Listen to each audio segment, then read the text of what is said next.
No dia 30 de dezembro de 2014 foram editadas pela Presidente da República as medidas provisórias 664 e 665, dispondo as novas regras de concessão de benefícios, como, por exemplo, pensão por morte. A justificativa para as regras visam, de acordo com o governo, diminuir despesas, manter a sustentabilidade da Previdência Social, bem como impedir fraudes na concessão de alguns benefícios. Bem, essa medida provisória foi criada de forma surpreendente bem no dia 30 de dezembro de 2014. Ou seja, naquele momento que as pessoas estavam descansando, né? Não conhece o tamanho dessa mudança que foi realizada. Essa mudança foi feita para prejudicar direitos, tá, das pessoas que vão aí no futuro receber um benefício de pensão por morte. Por que mexer na pensão por morte? Porque a pensão por morte, a gente sabe que as pessoas não vão sentir porque ninguém morreu ainda, né? Então vai morrer praticamente a partir desse ano. Esses que tiverem famílias e familiares que chegarem a falecer vão sentir uma grande diferença, né, no valor da sua pensão por morte, porque vai ser reduzida. Tá? E outra questão, também trouxe critérios, tá, para dificultar essa concessão. Então, assim, ficou muito mais difícil agora para conseguir o benefício de pensão por morte. Para a pensão por morte, agora existem diversas mudanças. Antes não era preciso contribuir para o INSS, nem um prazo mínimo de matrimônio. No novo formato, é necessário ter contribuído ao INSS e estar casado há pelo menos 2 anos. Primeira coisa que mudou, criou-se um prazo mínimo de que a pessoa seja casada com o falecido ou a falecida de 2 anos. Tá? Isso também aplica para quem convive de união estável. Esses 2 anos, até 2014, não existia esse prazo. Tá? Então, se você casa hoje, né, dentro de 1 ano chegar a falecer, a senhora não vai ter direito à pensão por morte porque não teve 2 anos. Existe uma exceção a esse prazo de 2 anos, tá? Que é o caso de acidente. Não precisa ser acidente de trabalho, pode ser um acidente de qualquer natureza. Então, em caso de acidente, aí não precisa provar os 2 anos. Mas se é uma pessoa que fica doente e vem a falecer, se não tiver 2 anos de convivência, tá? Esse é o primeiro critério, não vai receber pensão por morte. Só esse fato, né, já quantas pessoas vão deixar de receber pensão por morte. Tá? E sabe-se que não o começo da vida do casal, é um começo de muitas vezes está em dívidas, porque já vem do casamento, começa a investir na primeira casa. Então é o momento que mais precisa. Infelizmente, o governo mexeu nessas pessoas, mexeu naqueles que realmente necessitam da pensão por morte. Essa é uma primeira alteração. Outra alteração, até o final do ano de 2014, não existia um prazo mínimo de contribuição que a pessoa, que o falecido, tinha que pagar para conseguir receber essa pensão. A gente chama isso de carência. Tá? Até o ano passado, se você trabalhasse um dia e no outro dia chegasse a falecer, né, a sua esposa e os filhos teriam direito à pensão por morte. Agora não. Agora tem que ter 24 contribuições, o que são 2 anos de registro aí, ou pagamento de INSS. Então é aquele caso, se a pessoa casa hoje, tem menos de 1 ano, também não tinha nem 2 anos de registro, é mais um motivo para atrapalhar e não conceder essa pensão por morte. Então, ou seja, é para dificultar mesmo. Tá? Então, o governo aí que vai arrecadar aí bilhões, segundo eles, na economia, com essa medida. E outra situação, mexeu também no valor dessa pensão por morte.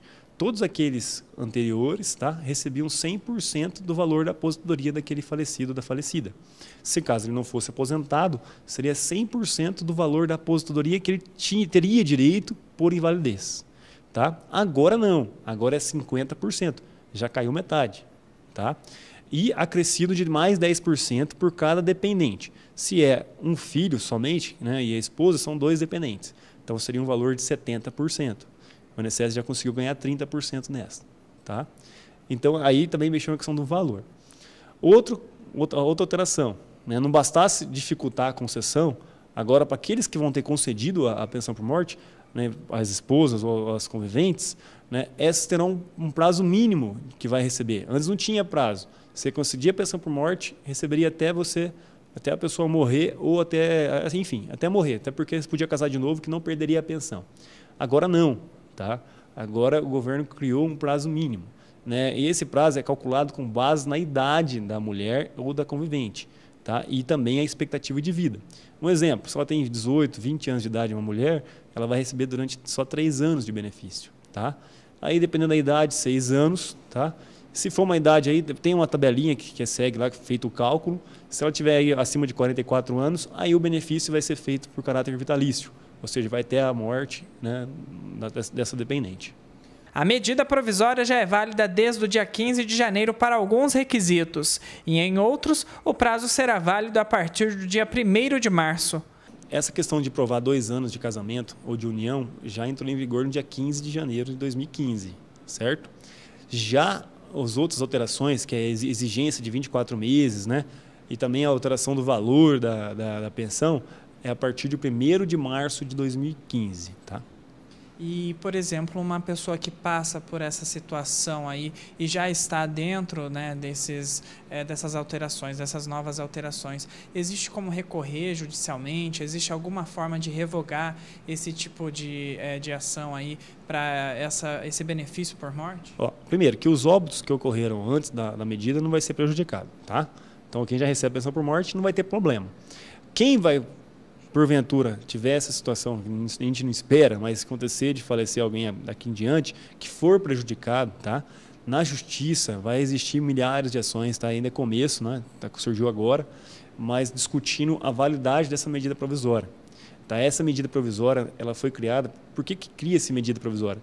Cria-se medida provisória quando existe uma situação de urgência e relevância. Tá? Não tinha urgência nenhuma para mexer na pensão por morte. Se tratava de questão de economia, né, do nosso país, né, poderia criar um tributo ou cortar alguns gastos, mas não a pensão por morte, que é um direito social. Tá? E direito social a gente só tem que mexer para melhorar e não para piorar. Então, primeira questão, não existia urgência nessa medida. Então, essa medida provisória, não, ela existe um vício que a gente chama um vício de validade dela, por não cumprir o requisito da urgência. Outra situação, nossa Constituição Federal traz lá que o Estado fará tudo pela melhoria social. E nesse caso foi uma piora social. E essa piora social significa um regresso social. E a Constituição veda qualquer tipo de regresso social. Então, sendo essa medida provisória um regresso social, a Justiça, o Poder Judiciário, vai poder rever essa medida provisória e até considerá-la inconstitucional, ou seja, vai tirar os efeitos dela. Por ser uma medida provisória, o texto pode ainda ter divergências e é necessário que o cidadão que se enquadre nessas situações procure o auxílio de um profissional da área.